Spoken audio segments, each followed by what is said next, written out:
The OnePlus 12, I did cover this and reviewed it approximately 6 months ago, and I did title it as one of the best affordable flagships. Does it still hold that title for me, and is it still one of the best affordable flagships that you can get with the Snapdragon 8 Gen 3? Well, let's find out in this video. This model here, you can get from AliExpress with their summer sale for just €665, which is a fantastic price for this base model here. So you get the 12 gigabytes of RAM, 256 gigabytes of UFS 4.0 storage, and of course full flagship spec for that price. I think is pretty amazing. Now AliExpress are sponsoring this video, and they do have their summer sale that is now on, and that is from the 17th to the 23rd of June, where you can get some huge savings. So right now on the screen and also in the description of this video, you can find some coupon codes. So depending on what you're going to be spending, you can use these codes to get the following savings, which is really good. So there's some huge savings at hand here, and the link is in the description of this video.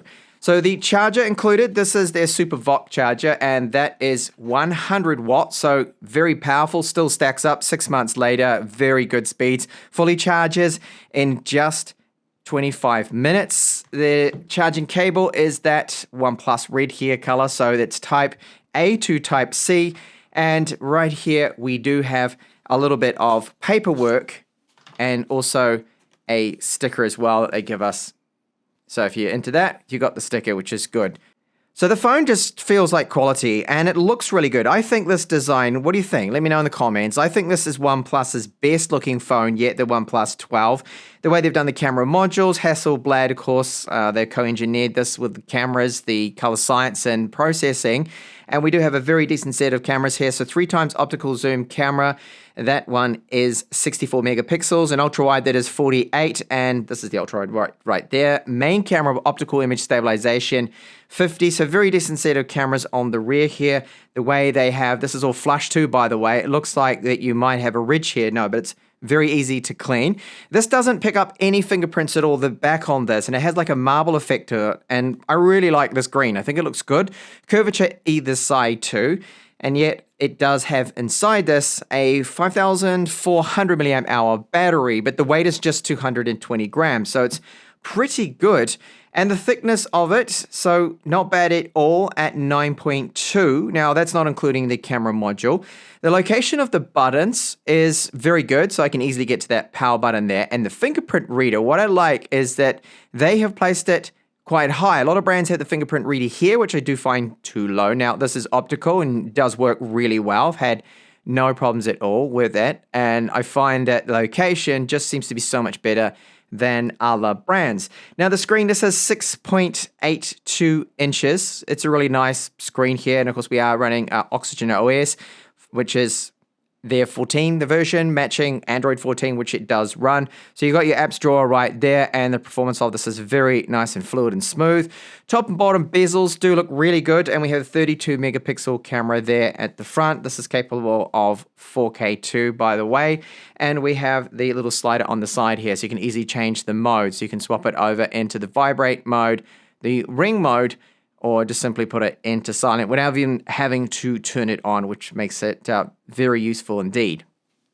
So with our SIM tray, you get 2 nano SIMs. There's no micro SD card support. This is our microphone antenna lines because it is a proper metal frame we have around this, curved at the edges, downwards loudspeaker, Type-C port that does support video out, so proper flagship spec here. At the top, we even get an IR transmitter, secondary mic, little port here for the speaker. The speaker comes out the top earpiece there. Earpiece quality is good, call quality also excellent, no issues with it. And we have the 2 antenna lines here. So the metal frame, the curvature, all of it feels very good. It does have an excellent build quality to it, the OnePlus 12. It is their best yet, I think. The screen is a very nice screen, so yes, we do have the curvature to it. I do prefer, personally, flat displays, but I will say this, that using the gestures, especially from either side when you swipe back on things, having the curve to it, means your finger doesn't sometimes dig into the pre-applied screen protector. Yes, it has a pre-applied screen protector on it, out of the box, which is a good thing. So triggering the gestures are not a problem if I had something open, or I do have a couple of things open at the moment there.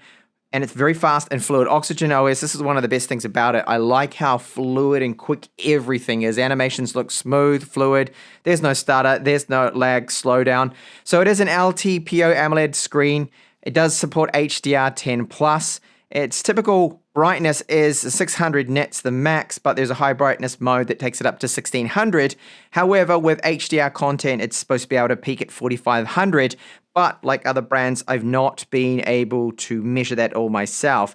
Now, under the options, you can, of course, set the refresh rate if you want. Now, I keep it and the screen resolution on the standard. Now, the standard is the higher brightness mode. It's just at 1080p, but let's be honest here, that Quad HD, that you've got that option, when you turn it on, you don't really see any difference unless you look at your screen really close there.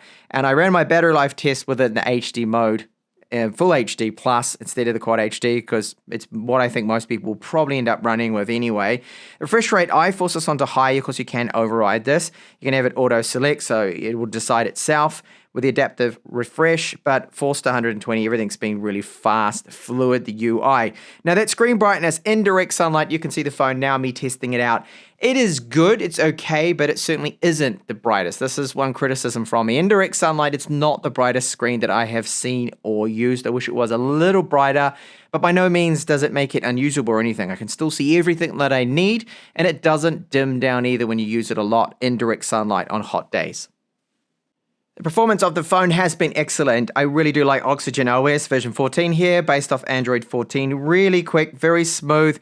It doesn't lag, it doesn't have any slowdown. And after 6 months, of course, we've had a lot of different updates, which have improved the camera optimization, colors, performance, UI performance, minor bug fixes and all of that, all good. So it's checking out and still holding up really strong against the competition. And especially at the price point that you can get this for now, it's a lot cheaper than the Samsung Galaxy S24 Ultra, for example, yet it offers exactly the same kind of level of performance, if not better, really, with some things. Now, battery life, this was done with the resolution set to standard, which is the full HD plus resolution, so not forcing it to Quad HD, which the screen does support.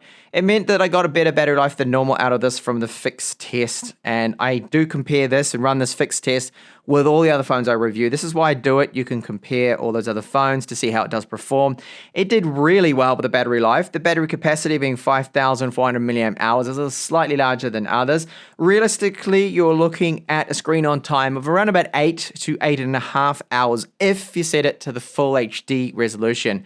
And this is still 120 hertz too, mind you. So it's good, really good battery life with the OnePlus 12. Charge times stacking up against the competition and even surpassing them, because there's some brands out there that have 120 watt charging, yet they don't fully charge from basically almost zero, this is 2%, to 100 in just 25 minutes. That's with my test, and that is phenomenal performance. So it charges so quick. You have to use, of course, the supplied charger, which is normal there. And Camera2Api support, so if you want to use Gcam ports, open camera or whatnot, it does work. Full level is given access to the cameras.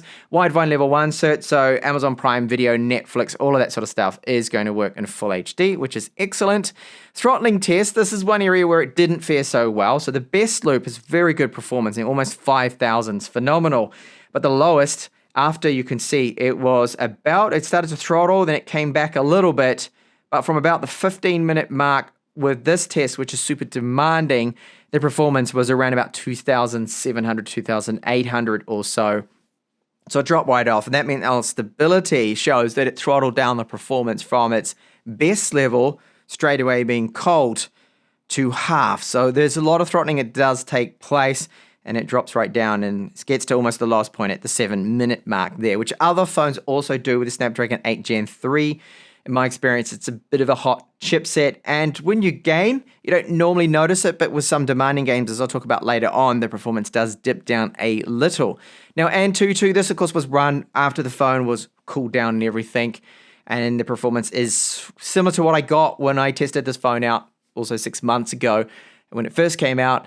And I think it was just over the 2 million points. This is just below it, but still excellent performance. It's fantastic. It's really, really good, especially when you look at that GPU score there. It's just phenomenal. It did go up 11.2 degrees in that time, and we lost 8% battery. It was in the performance mode too, mind you.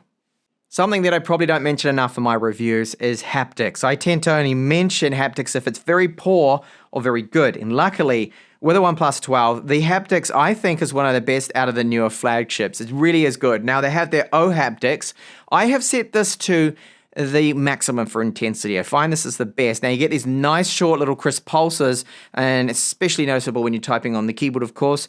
So just jump in here and go to send a new message. And when you type, it's very nice. It's just this nice little bzz, bzz, bzz, nice little pulse there, and one of the best, I think, out of the recent flagships. The new Snapdragon 8 Gen 3 flagships, definitely right up there. Good haptics, excellent what OnePlus has done. Now, loudspeakers also excellent, very good. So we have the sound coming out from here, and the top earpiece doubles as our secondary loudspeaker. There's a bit of bass. The volume is good. It's a lot louder than some of the other flagships I've been testing out. So I'll give you a sample of it now with this NCS song at 100% volume.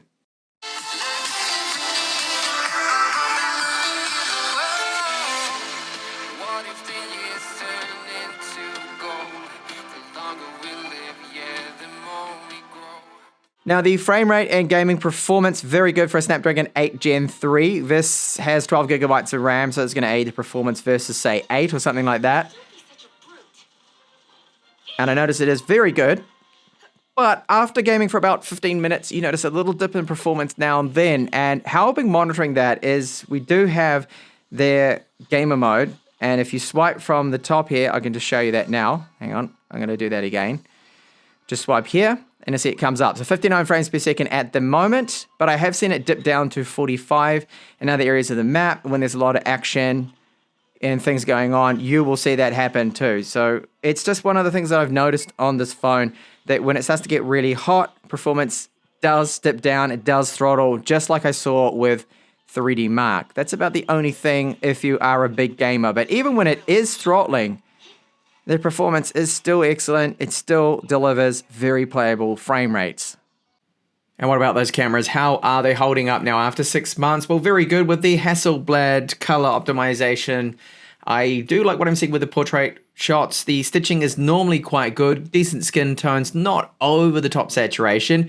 Macro shots tend to be a little bit over sharpened. I wish they would tone down on this a little. The main 50 megapixel camera shots do look good with plenty of details captured. It is the best camera out of what we have on the rear. The 48 megapixel ultra wide camera is decent, especially for shots like this when you want to fit a lot more in. You want to capture a whole building or something when you're doing a bit of sightseeing. Just like our zoom camera. So this is 3 times optical here, and you're able to get in a lot closer, see the details of that coat of arms right there. Colors look pretty good. And this shot here that's taken through a castle wall looking at a distant castle in Sagunto there. And then this shot of the church. So you can get quite a bit more in, of course, and it's just very handy to have. So shots at 3 times optical and 6 times do look good. Once you go over 6 times, then you get a little bit more of color fringing and it starts to look a little bit washed out. And for me, it's the low light performance that has improved after 6 months. I really do like what I'm seeing. You can take some stunning looking shots like the ones I'm showing you right now. It's one of the light bulb. I particularly like the style of it. This one here too, just after sunset, looking at the yachts, looks excellent. A good low light performance. So after the 6 months, after the updates, we have had improvements to the software, bug fixes. It's a little more fluid, a little bit better the performance. Cameras, they have improved. So there's a lot of areas that OnePlus have put a bit of effort into that have just created, I think, the best value flagship that you can get. So priced around under 700 euros at the time of this video, you're able to pick up this spec of phone. Is phenomenal with the 100 watt charging, the 50 watt wireless charging, Hasselblad optimized cameras too. We've got the 3 times optical zoom, which is great for portrait shots. You've got a brilliant screen, 120 Hertz, although one of my little criticisms here is I wish that screen was a little bit brighter in direct sunlight. The other criticism from me is that if you intend to game a lot on this phone, that around, depending on the game, around maybe the 15-minute mark, you notice a little bit of a dip in performance as it starts to heat up. So I do hope that when they release the OnePlus 12S, or maybe they're going to have just later on the 13, that they try to work on those thermals and make it throttle a little less. But apart from that, it's a very well balanced phone, and it definitely is a phone that I recommend if you're after Snapdragon 8 Gen 3, so flagship chipset, and all that's on offer here I think is fantastic value for money. Thanks a lot for watching this 6 month later review of the OnePlus 12.